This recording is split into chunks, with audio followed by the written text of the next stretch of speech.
Today, I am going to show you how to edit or remove old damaged paper in Photoshop.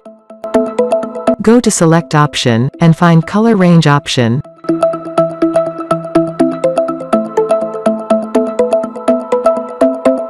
Select Text Black Color by Color Dropper, and increase this up to 100 to 120.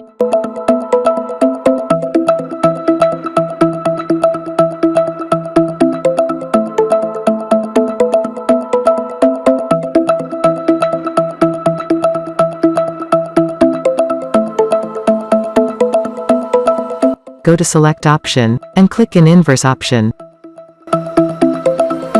Select the eraser tool, and look the color plate. Width must be foreground color black, and background color white.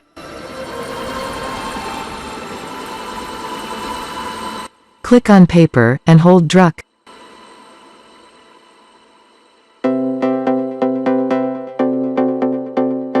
It's so simple to repair old paper. Thanks for watching.